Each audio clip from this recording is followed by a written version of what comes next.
حدیث نمبر 3551 صحیح بخاری.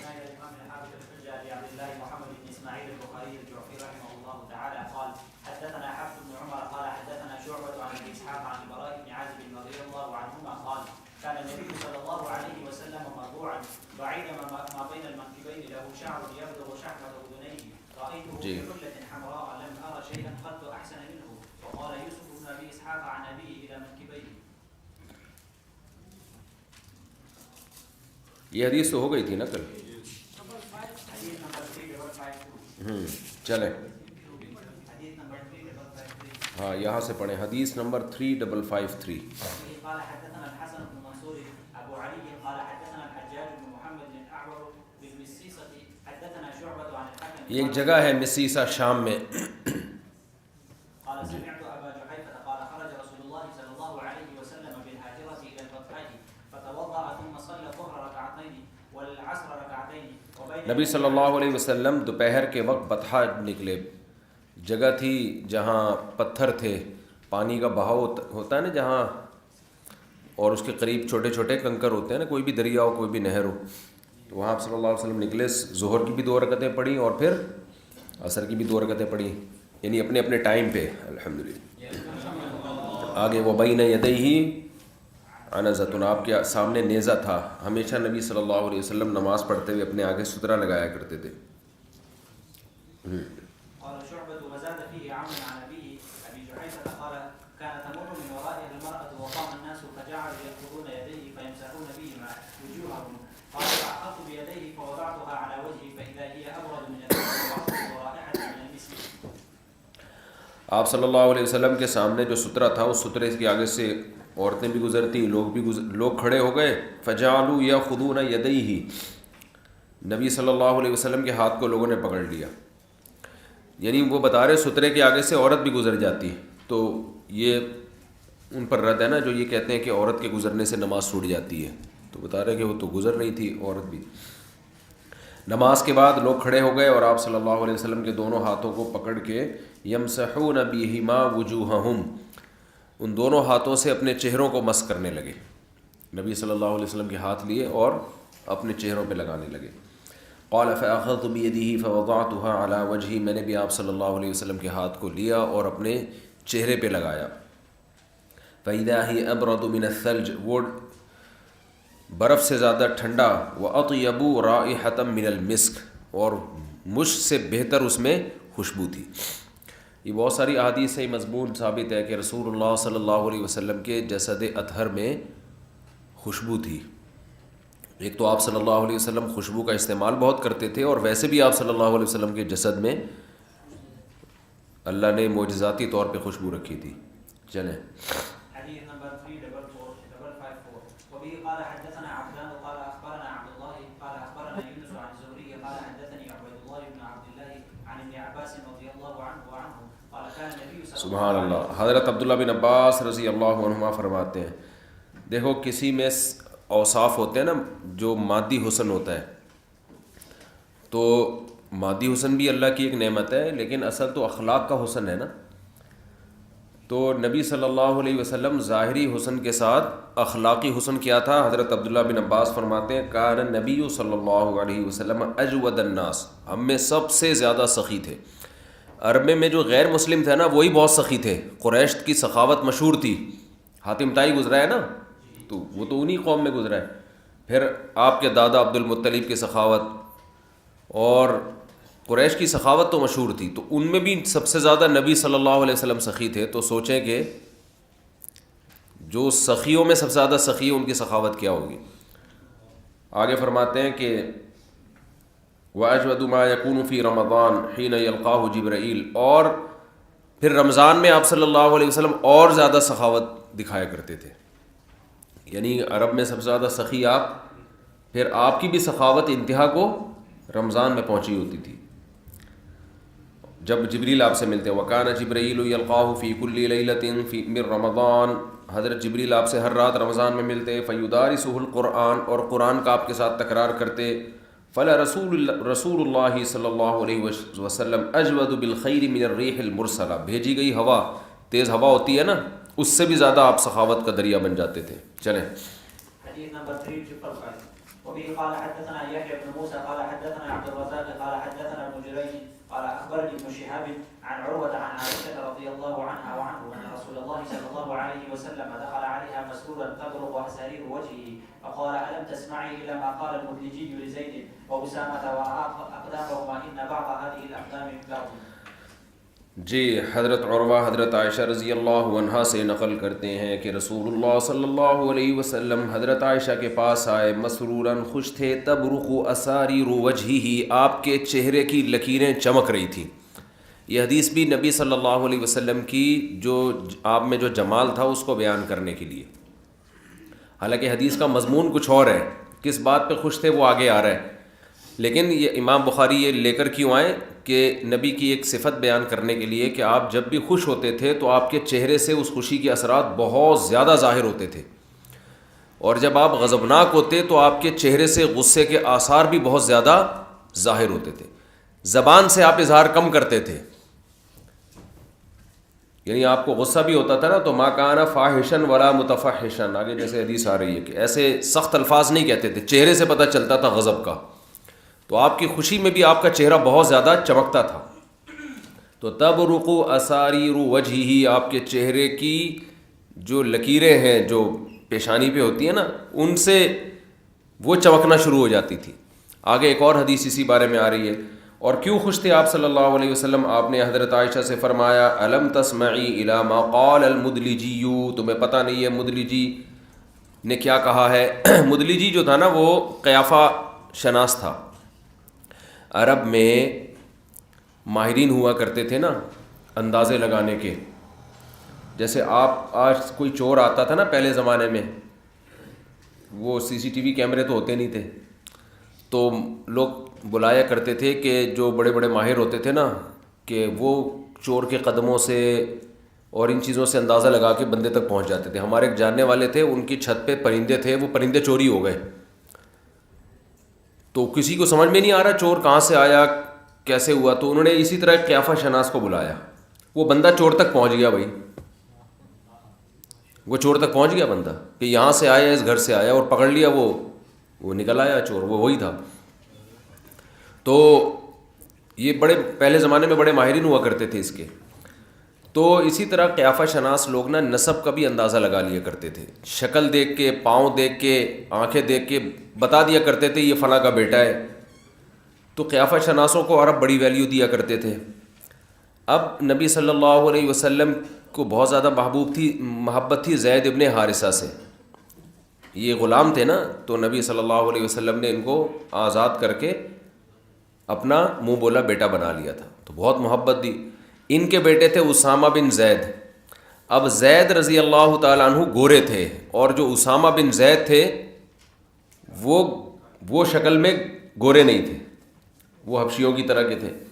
تو عرب تہمت لگایا کرتے تھے کہ معاذ اللہ کہ یہ ولد الزنا ہے, یہ زید ان کے والد نہیں. آپ صلی اللہ علیہ وسلم کو اس سے بہت تکلیف ہوتی تھی کیونکہ آپ کو بہت محبت تھی اسامہ بن زید سے بھی اور حضرت زید سے بھی. تو یہ بھی دیکھو نبی کے کیسے اخلاق ہیں. عرب تو اجمیوں کو کوئی لفٹ ہی نہیں کراتے تھے یار. تو ایک لے پالک جو غلام تھا, جو کہیں سے اب گرفتار کر کے لائے تھے, ان کو پکڑ کے لائے تھے, اور غلاموں والی زندگی تھی, ان سے نبی نے اتنی محبت کی کہ اپنا منہ بولا بیٹا بھی بنایا, اور ان کے بیٹے سے بھی جو حالانکہ وہ شکل کے بھی کالے تھے, ان سے اتنی محبت کہ پھر عربوں کے طعنے سے آپ کو تکلیف بھی ہوتی تھی کہ میرے بیٹے کو ولد الزنا کا طعنہ کیوں دے رہے ہیں. تو اب ایک دفعہ حضرت زید اور حضرت اسامہ وہ کہیں لحاف میں لیٹے ہوئے تھے, دونوں کے پاؤں باہر تھے. یہ حدیث شاید آپ نے دوسری جگہ بھی پڑھی ہوگی نا. تو دونوں کے پاؤں باہر تھے. تو یہ مدلجی جو قیافہ شناس تھا نا, یہ جب وہاں سے گزرا, اس نے صرف پاؤں دیکھ کر کہا کہ یہ ایک دوسرے کی جنس میں سے, یعنی ایک دوسرے کی اولاد میں سے ہے یہ. تو اب وہ قیافہ شناس کی بات کو بڑی ویلیو دی جاتی تھی, یعنی اگرچہ کلر ایک جیسا نہیں ہے لیکن یہ دونوں باپ بیٹے. تو اس پہ نبی صلی اللہ علیہ وسلم بہت خوش ہوئے, تاکہ عرب لوگ جو بار بار کہتے تھے نا کہ بھائی ایک نیوٹرل آدمی سے ہم نے گواہی دی ہے.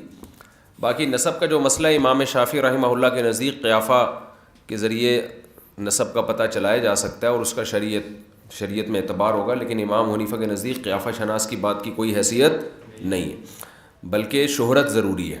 بس شہرت کافی ہے کہ فلاں کا بیٹا، اس سے زیادہ نہیں. دوسرا الولد للفراش، کہ جس عورت کے بستر پہ بچہ پیدا ہوا، جس شخص کی بیوی کے ہاں بچہ پیدا ہوا، تو الولد للفراش والی جو بخاری مسلم کی حدیث ہے اس کی بیس پر وہ اسی کا ہوگا. قیافہ شناس اگر کہہ بھی دیتا نا کہ یہ ان کا نہیں ہے تو بھی اس کی بات کا اعتبار نہیں. اب امام شافعی کی دلیل یہ ہے کہ بھئی نبی صلی اللہ علیہ وسلم نے اس کی بات کا اعتبار کیا اور خوش ہوئے نا، تو خوش ہونا اس کی علامت ہے، آپ نے قیافہ شناس کی بات کا اعتبار کیا. تو امام حنیفہ کے نزدیک اس کا جواب یہ ہے کہ خوش ہونا تو اس لیے ہے کہ عرب لوگ جو تہمت لگایا کرتے تھے تو عربوں کو جواب دینے کے لیے تو ایک بات مل گئی نا، تو قیافہ شناس کی بات کو بطور تائید بھی پیش کیا جا سکتا ہے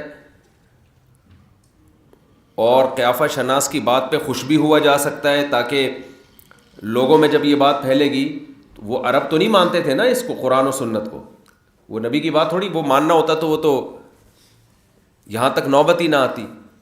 تو ہم تو بات کر رہے ہیں کہ فی نفسی ہی حکم کیا ہے، تو فی نفسی حکم یہی ہے کہ نہ قیافہ شناس کی بات سے نسب ثابت ہوگا، اور قیافہ شناس کہہ بھی دے کہ یہ نہیں ہے تو بھی نہیں اس کی کوئی بات کا اعتبار کیا جائے گا. بلکہ نسب میں یا تو شہرت، جب مشہور ہے کہ فلاں فلاں کا بیٹا ہے تو اس کے لیے نیلا پیلا ہو، آڑا ترچا ہو، کالا ہو، ابا کسی کلر کے بچہ کوئی اور کلر کا، اس سے کوئی فرق نہیں پڑتا. یہ مضمون دیگر احادیث سے ثابت ہے کہ ایک صحابی کے ہاں ایک بچہ پیدا ہوا نا جو بالکل سیاہ تھا، تو وہ اپنی بیوی پہ شک کرنے لگے، تو آپ نے فرمایا کہ تمہارے اونٹوں میں کوئی ایسا نہیں پیدا ہوتا جو بالکل الگ رنگ کا ہو؟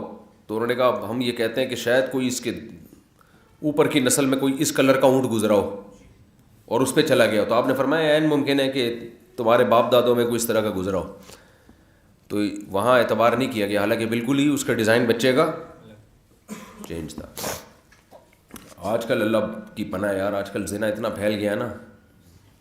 وہ ایک مشہور ہے نا کہ ایک بچے نے، ایک مستجاب الدعوات تھے، ایک بزرگ تھے مستجاب الدعوات، جب دعا مانگتے جس کو بد دعا دیتے وہ فوراً قبول ہو جاتی. تو ایک دن انہوں نے، اب جو بد دعا کر رہے ہیں نا 24 گھنٹے میں وہ قبول ہوتی تھی. تو کسی بچے نے ان کو تنگ کیا تو ان بزرگ نے دعا مانگی، اللہ کرے تیرا باپ مر جائے. بچہ ٹینشن میں آ گیا کہ بھائی اب تو 24 گھنٹے کے اندر میرے والد محترم کا انتقال ہو جائے گا. بچہ گھر میں آیا، اپنے ابا کو بتایا، ابا کو بڑا غصہ آیا، کم بخت تو کچھ اور، تو نے اپنے ابا کو ہی مروا دیا یار. اب جناب ابا پہ ایک ایک لمحہ مشکل کہ بھائی وہ تو مستجاب الدعوات ہیں، 24 گھنٹے میں میرا انتقال ہوگا لازمی، کیونکہ اب بزرگ نے دعا مانگی کہ اس کے ابا مر جائیں. 24 گھنٹے گزرے ہیں اور وہ ٹینشن میں نہ نہیں مرے.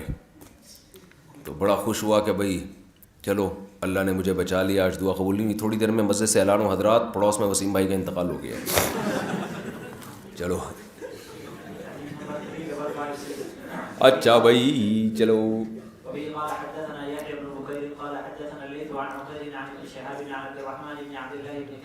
أن عبد الله بن كعب قال سمعت كعب بن مالك يحدث حين تخلف عن تبوك فلما سلمت على رسول الله صلى الله عليه وسلم وهو يبرق وجهه من السرور وكان رسول الله صلى الله عليه وسلم إذا سر استنار وجهه حتى كأنه قطعة قمر وكنا نعرف ذلك. سبحان اللہ. حضرت کعب بن مالک رضی اللہ تعالی عنہ جب غزوہ تبوک میں پیچھے رہ گئے تھے تو ان کی جب توبہ قبول ہوئی ہے تو اپنی توبہ کا واقعہ بیان کرتے ہوئے فرماتے ہیں کہ میں جب نبی کی خدمت میں حاضر ہوا، میں نے سلام کیا، یبرق وجہہ من السرور، خوشی سے آپ کا چہرہ چمک رہا تھا. برق بجلی کو کہتے ہیں، تو خوشی سے آپ کا چہرہ چمک رہا تھا. توبہ قبول ہوئی تھی نا حضرت کعب بن مالک کی، تو نبی کو بھی خوشی تھی ہمارے ایک ساتھی کی اللہ نے توبہ قبول کر لی ہے. تو فرماتے ہیں کہ وَكَانَ اِذَا سُرَّ، جب آپ صلی اللہ علیہ وسلم خوش ہوتے تھے، اِسْتَنَارَ وَجْهُهُ كَأَنَّ وَجْهَهُ قِطْعَةُ قَمَرٍ، آپ کا چہرہ ایسے چمکتا تھا جیسے چاند کا ٹکڑا ہے، ایسے آپ کے چہرے پہ ایک رونق آتی تھی. وَكُنَّا نَعْرِفُ ذَلِكَ مِنْهُ، اور ہم یہ چیز آپ کے چہرے میں دیکھتے تھے، نظر آتی تھی واضح. چلو بھائی. حديث نمبر 3557 وبه قال حدثنا قتيبة بن سعيد قال حدثنا يعقوب بن عبد الرحمن عن عمرو عن سعيد المقبري عن ابي هريرة رضي الله تعالى عنه ان رسول الله صلى الله عليه وسلم قال بعثت من خير قرون بني آدم قرنا حتى كنت من القرن الذي كنت منه. جی ہاں، حضرت ابو ہریرہ رضی اللہ عنہ فرماتے ہیں کہ رسول اللہ صلی اللہ علیہ وسلم نے فرمایا، میں سب سے بہترین زمانے میں، بنی آدم کے سب سے بہترین زمانے میں پیدا ہوا. قرنن فقرنن، زمانہ پھر زمانہ. کیا مطلب؟ اللہ نے سب سے بہترین زمانے کی سلیکشن کی، زمانے سے مراد اہل زمانہ ہے، یہ زمانہ خود تو کچھ بھی نہیں ہوتا نا، لوگ مراد ہے اس سے. سب سے بہترین لوگوں کی سلیکشن کی، ان بہترین میں پھر مزید بہترین، پھر ان بہترین میں پھر مزید، پھر ان میں اللہ نے مجھے پیدا کیا. یعنی بہترین آدم علیہ السلام کی اولاد میں ابراہیم علیہ السلام تھے، پھر ابراہیم علیہ السلام کی اولاد میں اسماعیل، پھر اسماعیل کی اولاد میں بنی کنانہ، پھر بنی کنانہ کی اولاد میں قریش، پھر قریش میں بنو ہاشم. تو سب بہترین در بہترین میں جا کے اللہ نے مجھے پیدا کیا. آپ دیکھو میں بار بار یہ بات کہتا ہوں، حالانکہ ان میں تو مشرکین بھی تھے، تو بہترین کسی اور اعتبار سے کہا گیا. کچھ اوصاف ایسے ہوتے ہیں جو پوری دنیا میں کسی قوم میں بہترین سمجھے جاتے ہیں، چاہے وہ مسلم ہو چاہے وہ غیر مسلم. جیسے کردار کا، کیریکٹر کا 1 نمبر ہونا، جھوٹ کو برا سمجھنا، اور سخاوت ہونا، بہادری ہونا، رشتے نبھانا. تو اس لحاظ سے بہترین کہا جا رہا ہے. سمجھتے ہو کہ نہیں سمجھتے؟ چلو بھائی. حديث نمبر 3558 وبه قال حدثنا يحيى بن بكير قال حدثنا ليس عن يوسف عن يونس عن ابن شهاب قال اخبرني عبيد الله بن عبد الله عن ابن عباس ان رسول الله صلى الله عليه وسلم كان يسدل شعره وكان المشركون يفرقون. سبحان اللہ، بڑی زبردست حدیث ہے. آپ صلی اللہ علیہ وسلم اپنے بالوں کو لٹکایا کرتے تھے، یعنی مانگ نہیں نکالتے تھے شروع میں، اور مشرکین مانگ نکالا کرتے تھے. آپ صلی اللہ علیہ وسلم بال سیدھے پیچھے لے جاتے، اور بعض نکاح کے یہاں آگے لٹکاتے تھے، جو یعنی مانگ نکالے بغیر جو اہل کتاب تھے نا ان کے بال آگے ہوتے تھے. تو آپ صلی اللہ علیہ وسلم جو اس میں مشابہت اختیار کرتے اہل کتاب کی، حالانکہ جو مشرکین تھے، جو آپ کی قوم کے لوگ تھے، وہ بیچ کی مانگ نکالا کرتے تھے. تو آپ صلی اللہ علیہ وسلم جہاں مشرکین اور اہل کتاب کے کلچر میں تعارض ہوتا تو آپ اہل کتاب کے کلچر کو فوقیت دیتے. سمجھتے ہو کہ نہیں سمجھتے؟ اس سے بھی پتہ چلتا ہے. ٹھیک ہے، پھر بعد میں آپ نے یہ عمل چھوڑ دیا، آپ نے بھی مانگ نکالنا شروع کر دی. لیکن یہ جو حدیث کے الفاظ ہیں کہ جہاں مشرکین کے اور اہل کتاب یعنی یہود و نصارہ میں تعارض ہوتا تو آپ یہود و نصارہ کو ترجیح دیتے کیونکہ وہ اہل کتاب ہیں. اس سے دیکھو قوم پرستی کی کیسی نفی ہو رہی ہے. مشرکین آپ کی قوم کے لوگ تھے اور قوم پرستی اس زمانے میں عروج پر تھی، لیکن دوسری قوم کو ترجیح دی جا رہی ہے صرف اس بیس پر کہ وہ اہل کتاب ہے، کیونکہ وہ ان میں علم زیادہ ہے. تو یہ بھی قوم پرستی کی نفی کی بہترین دلیل ہے یا نہیں ہے؟ کہ قوم کو جب فالو کیا جائے گا جب اس سے بہتر آپ کے پاس آپشن نہ ہو، پھر آپ بے شک اپنی قوم کے کلچر کو فالو کریں. لیکن اگر آپ کے پاس بہتر آپشن ہے، حالانکہ یہود و نصارہ تو آپ کی قوم کے نہیں تھے، اور یہود و نصارہ تو صدیوں سے آپ کی قوم سے کوئی تعلق نہیں تھا ان کا، پھر بھی آپ صلی اللہ علیہ وسلم نے ان کو فوقیت دی. لیکن بعد میں پھر آپ صلی اللہ علیہ وسلم پھر مانگ نکالا کرتے تھے. چلے جی، مانگ سے مراد بیچ کی مانگ ہے. یہ جو سائڈوں کی مانگ کا رواج ہوا ہے نا، یہ گوروں کے آنے کے بعد ہوا ہے. بر صغیر میں جب انگریز آیا ہے اس کے بعد یہ سائڈ کی مانگ نکالنے کا مسلمانوں میں رواج ہوا ہے، اس سے پہلے نہیں تھا. چلیں،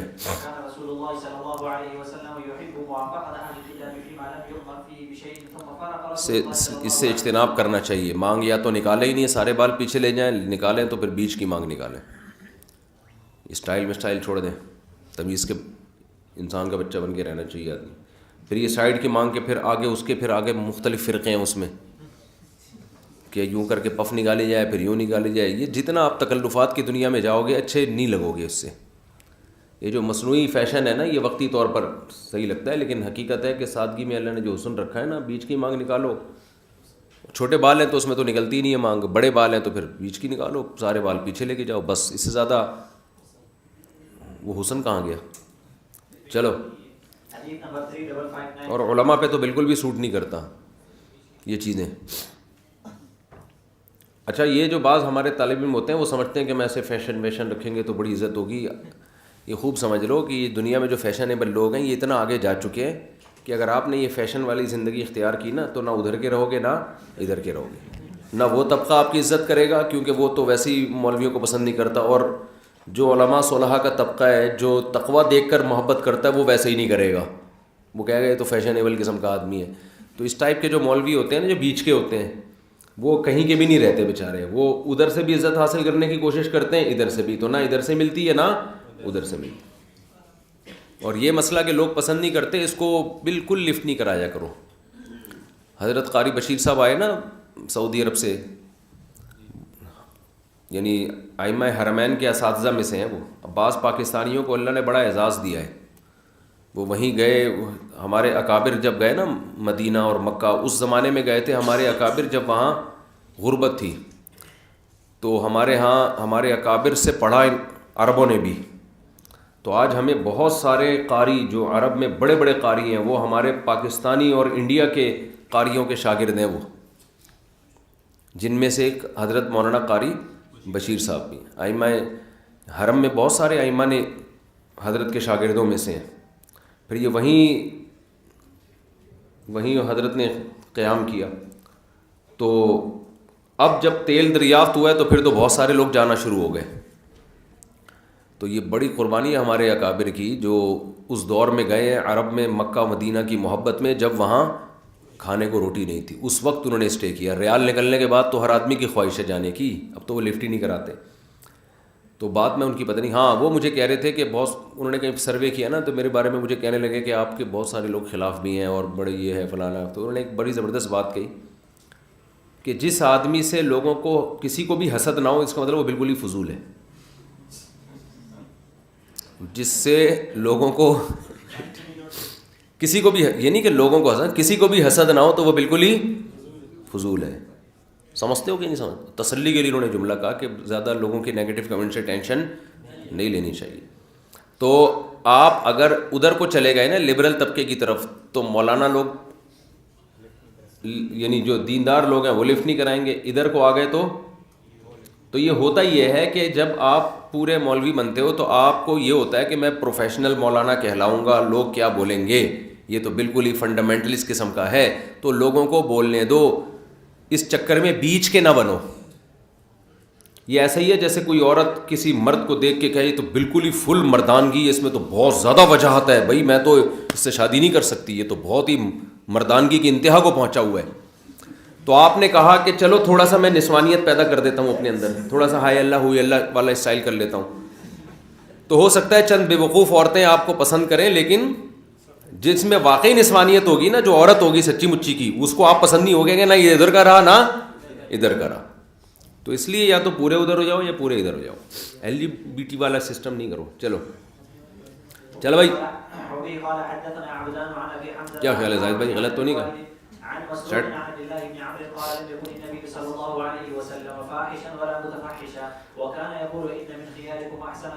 سبحان اللہ. حدیث میں آتا ہے حضرت عائشہ رضی اللہ تعالی عنہا فرماتی ہیں کہ رسول اللہ صلی اللہ علیہ وسلم نہ فاحش تھے نہ متفحش. فاحش کا معنی آپ طبیعت کے اعتبار سے بھی فاحش نہیں تھے. دیکھو فحاشی عربی میں صرف یہ بیہودہ باتوں کو یا گندی باتوں کو نہیں کہتے, بلکہ سخت کلمات, اس کو بھی فحاشی کہا جاتا ہے. سخت کلمات کا مطلب یہ کہ آپ نے جب کسی سے بات کی, کسی کو برا بھلا کہنا ہے تو بھاری بھرکم الفاظ اس کے لیے استعمال کرنا شروع کر دیا آپ نے. تو نبی کا کلام غصے میں بھی نرم کلام ہوتا تھا, سمجھتے ہیں؟ ذرا سی بات پہ نا جو بہت گاڑے گاڑے الفاظ, ایک دوسرے پہ فتوے لگانا. فاحش میں بیہودہ الفاظ بھی داخل ہیں اور حدود کو کراس کرنے والے بہت سخت ترین الفاظ یہ بھی داخل ہیں. متفحشہ کا معنی بتکلف بھی یہ کام نہیں کرتے تھے, یعنی آپ صلی اللہ علیہ وسلم مزاج کے اعتبار سے بھی فاحش نہیں تھے. مزاج بھی آپ کا یہ تھا کہ سخت کلمات استعمال نہ کیے جائیں, اور تکلف کر کے بھی سخت کلمات استعمال نہیں کرتے تھے. چلیں, اور پھر آپ فرمایا کرتے تھے تم میں سب سے بہتر وہ ہے جس کے اخلاق سب سے بہتر ہیں. یعنی دوسروں کو بھی آپ نے ترغیب دی کہ بات کرو تو الفاظ شائستہ ہونے چاہیے.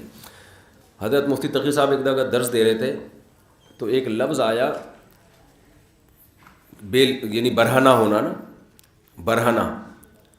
تو حضرت کے ذہن میں نا لفظ نہیں آ رہا تھا کہ اس کو میں نے تعبیر کیسے کرنا ہے. اب جیسے اس کے لیے جو بیہودہ سا لفظ ہے وہ ننگا لفظ استعمال ہوتا ہے نا, تو وہی ننگا ہو گیا ایک بندہ. تو وہ کئی طلبہ نے بتایا کہ وہ نا کافی دیر سوچتے رہے کہ ننگا کا لفظ ان کے منہ سے نہیں نکل رہا تھا. کافی دیر وہ کنفیوز رہے کہ میں کیا, پھر بے لباس, پھر انہوں نے کیا کہ بے لباس ہو گیا ایک شخص. تو یہ ہے کہ اب دیکھو ایک کتنا اچھا لفظ ہے بے لباس ہونا, اور ایک لفظ ہے ننگا ہونا, کتنا برا لگ رہا ہے نا.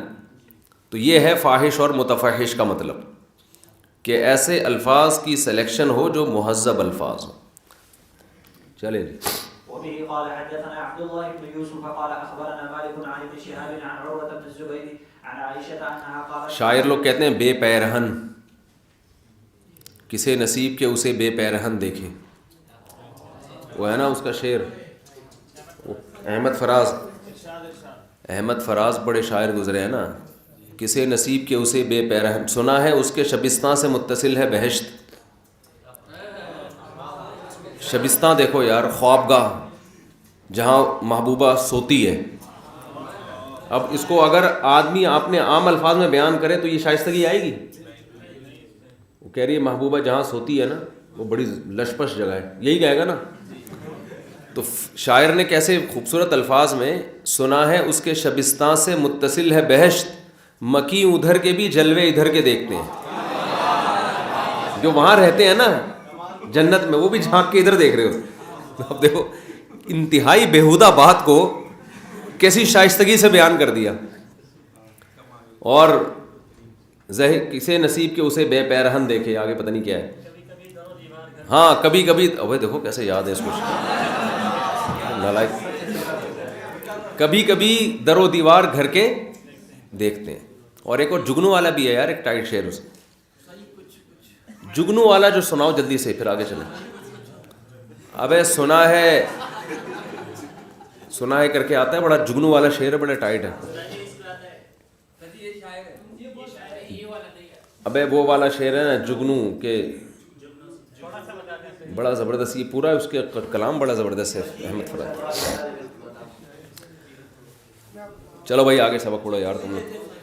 وبه قال حدثنا عبد الله بن يوسف قال اخبرنا مالك عن ابن شهاب عن عروة بن الزبير عن عائشة رضي الله تعالى عنها انها قالت ما خير رسول الله صلى الله عليه وسلم بين امرين الا اخذ ايسرهما. ہاں حضرت عائشہ فرماتی ہیں کہ جب بھی نبی صلی اللہ علیہ وسلم کو دو باتوں میں سے ایک بات کا اختیار دیا گیا، اختیار کا مطلب ہے جب بھی آپشن آیا آپ کے پاس، دو کام ہیں، یہ بھی ہو سکتا ہے اور یہ بھی ہو سکتا ہے، یا یہ کام ہے اس کے پہنچنے کے دو راستے ہیں، یہ بھی طریقہ ہو سکتا ہے اس تک پہنچنے کا، یہ طریقہ بھی.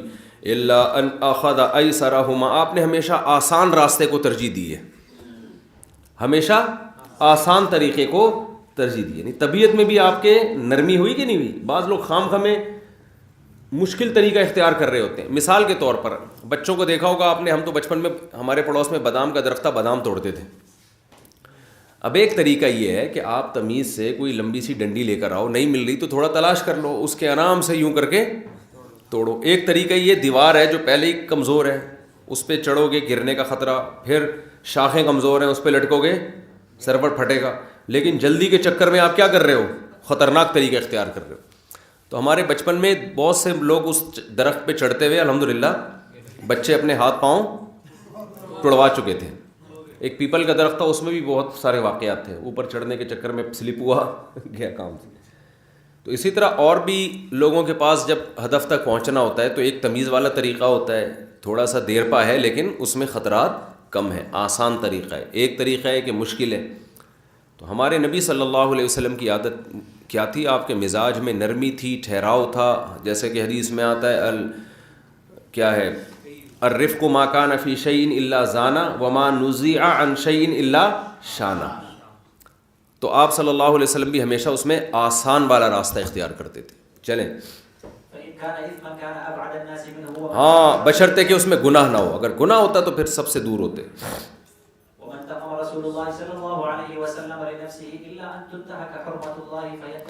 اور نبی صلی اللہ علیہ وسلم نے کبھی اپنی ذات کے لیے کسی سے انتقام نہیں لیا. ہاں اللہ کا حکم توڑا جا رہا ہو پھر اللہ کے لیے آپ انتقام لیتے تھے، جیسے حدود میں، قصاص میں، تو اس میں تو شرن لازمی ہے. حدیث نمبر 3561 وبه قال حدثنا سليمان بن حرب قال حدثنا حماد عن ثابت عن انس قال ما مسست حريرا ولا ديباجا الين من كف النبي صلى الله عليه وسلم ولا شممت ريحا قط او عرفا قط اطيب او قال عرفا قط. یہ شک راوی کی طرف سے ہے کہ ریح کہا تھا یا عرف کہا تھا، سمجھ رہے ہیں جی. او قال عرف النبي صلى الله عليه وسلم. حدیث نمبر ہاں حضرت انس بن مالک رضی اللہ تعالی عنہ فرماتے ہیں میں نے حریر اور دیباج نبی کے ہتھیلی سے زیادہ نرم کہیں نہیں چھوا. یہ دیباج حریر ہی کی ایک قسم ہے، تو عطف الخاص علی العام. میں نے نبی کے جب ہتھیلی کو چھوا تو ریشم اور دیباج سے زیادہ نرم تھا وہ، آپ صلی اللہ علیہ وسلم کا ہاتھ مبارک. اور میں نے کوئی خوشبو، ایک روایت راوی کو شک ہے کہ حضرت انس بن مالک نے ریح کہا یا عرف. ریح مطلق ہوا اور عرف خوشبودار ہوا. تو میں نے کوئی ہوا بھی نہیں سونگھی نبی صلی اللہ علیہ وسلم کی خوشبو سے زیادہ اچھی. یعنی کوئی خوشبو نبی کے جسد اطہر سے جو خوشبو آتی تھی اس خوشبو سے زیادہ اچھی میں نے کوئی خوشبو نہیں سونگھی. اس سے بھی معلوم ہوتا ہے کہ آپ صلی اللہ علیہ وسلم میں اللہ نے آپ کے کو معجزاتی طور پر جسم میں خوشبو رکھی تھی. چلیں حدیث نمبر 562 وبه قال حدثنا مسدد قال حدثنا يحيى عن شعبة عن قتادة عن عبد الله بن ابي عتبة عن ابي سعيد الخدري رضي الله عنه قال كان النبي صلى الله عليه وسلم اشد حياء من العذراء في خدرها. ہاں، حضرت ابو سعید خدری رضی اللہ تعالیٰ عنہ فرماتے ہیں رسول اللہ صلی اللہ علیہ وسلم وہ کنواری لڑکی جو اپنے پردے میں ہو، خدر کہتے ہیں وہ جو کمرے نہیں ہوتے تھے مخصوص خواتین جو بہت زیادہ پردے دار ہوتی تھیں اس میں، تو وہ اس میں جتنی حیا ہوتی ہے نا اس لڑکی میں، اس سے زیادہ نبی صلی اللہ علیہ وسلم کی طبیعت میں حیا تھی. سمجھتے ہو؟ یہ حیا مرد میں اس وقت عیب ہے جب بزدلی بھی ساتھ میں ہو. اگر اس حیا کے ساتھ بہادری ہے تو پھر یہ عیب نہیں ہے بلکہ یہ بہت بڑی خوبی. مردوں میں ایسی حیا عیب سمجھی جاتی ہے نا، بھائی کوئی مرد شرما رہا ہو، جیسے کنواری لڑکیاں ایک زمانے میں شرمایا کرتی تھی، آج کل تو شرم ورم مارکیٹ سے شارٹ ہوئی بھی. کچھ مثالیں ایسی ہیں جو اس زمانے میں سمجھانا بڑی مشکل ہیں، ہوتی ہیں. ایسا نہیں ہے کہ اب تو حیا کے خلاف ذہن بنائے جا رہے ہیں نا یونیورسٹیوں میں، اسکولوں میں. جو لڑکی شرم والی ہو، حیا والی ہو، اس کو پروموٹ نہیں کیا جاتا بلکہ کہا جاتا تمہارے اندر کانفیڈنس نہیں ہے.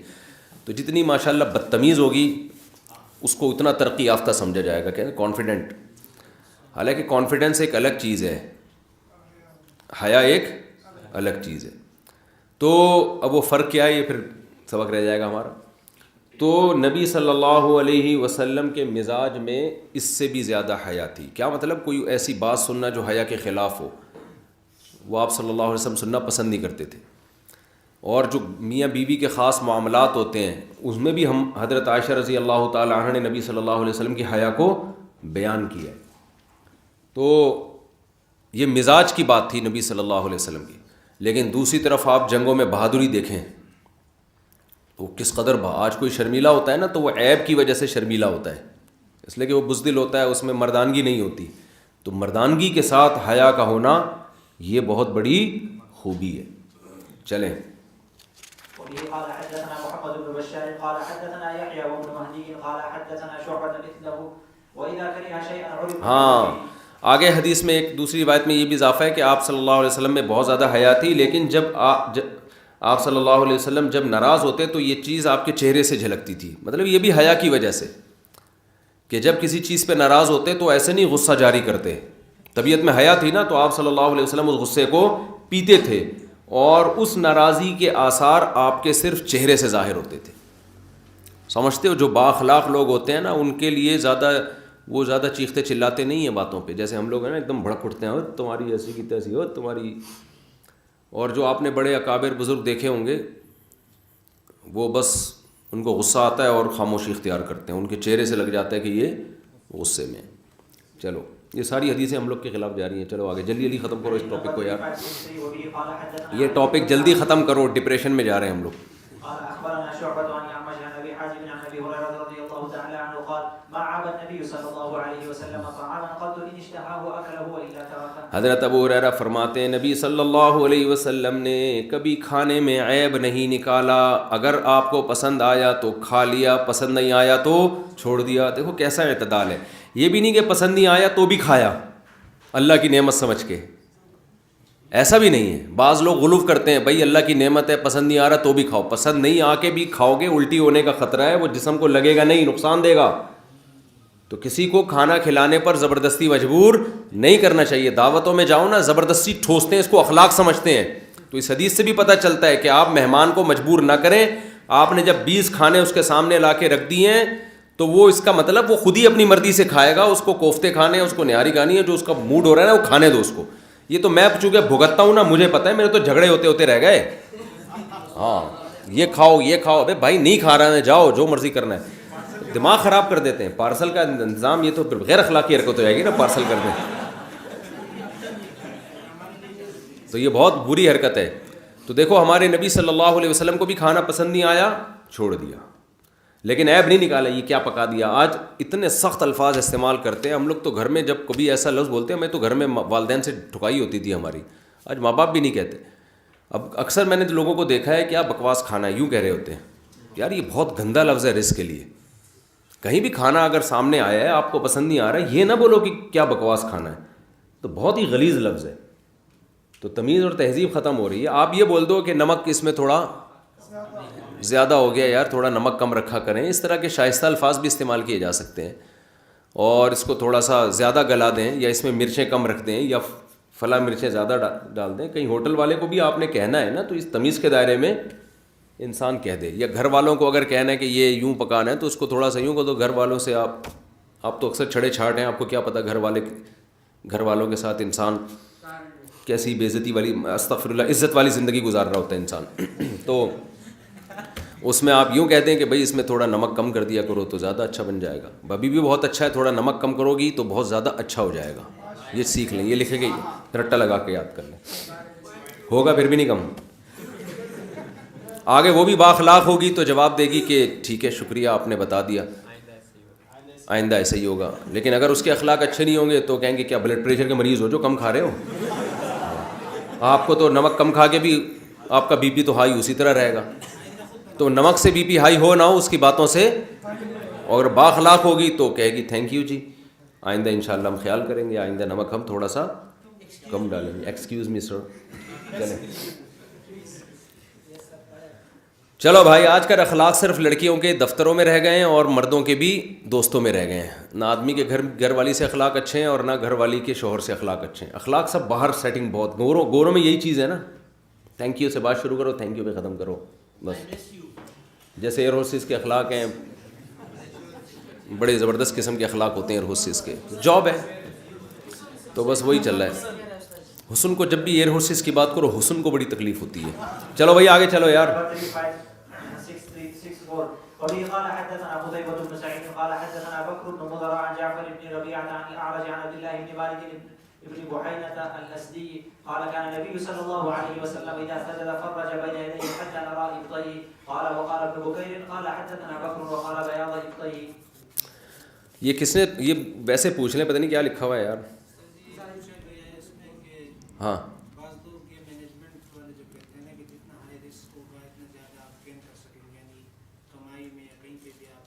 ہاں مینجمنٹ والے کہتے ہیں کہ جتنا ہائی رسک ہوگا تو اس میں اتنا زیادہ آپ کما سکتے ہیں. تو یہ بالکل غلط ہے. ٹھیک ہے کما سکتے ہیں لیکن رسک بھی تو ہائی ہوگا نا. تو حدیث میں آتا ہے دا ما یریبک الا ما لا یریبک, جس چیز میں رسک ہو نا اس کو چھوڑ کے وہ چیز لو جو یقینی ہو, بے شک فائدہ کم ہو. تو یہ تو ایک قسم کا جوا ہو گیا نا.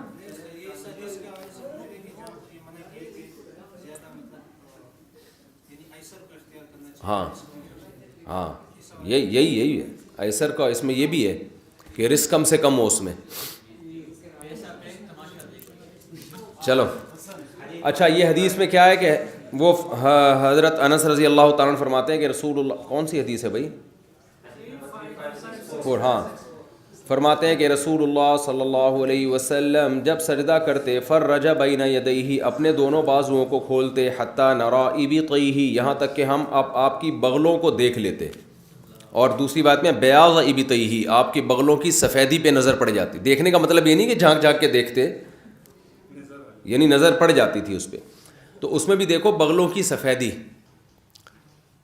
تو یہ بھی نبی صلی اللہ علیہ وسلم کی صفائی ستھرائی, کہ کہیں بھی آپ جتنی بھی روایتیں آتی ہیں نا, نبی صلی اللہ, آگے استسقاء کی حدیث آ رہی ہے, آپ نے ہاتھ ایسے اٹھا لیے دعا کے لیے, تو جو صحابہ نیچے بیٹھے تھے کہتے ہیں ہمیں آپ کی بغلوں کی سفیدی پہ نظر پڑی.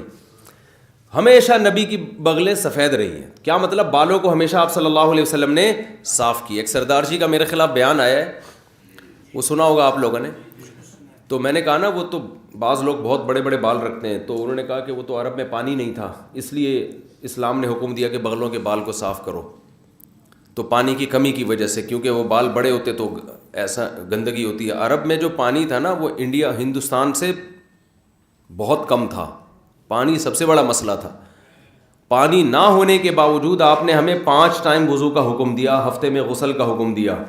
تو اس سے پتہ چلتا ہے جو اسلام نے بغلیں صاف کرنے کا حکم دیا ہے یہ پانی کی کمی کی وجہ سے نہیں دیا. پانی کی کمی کی وجہ سے حکم دینا ہوتا تو وضو میں تخفیف کی جاتی نا.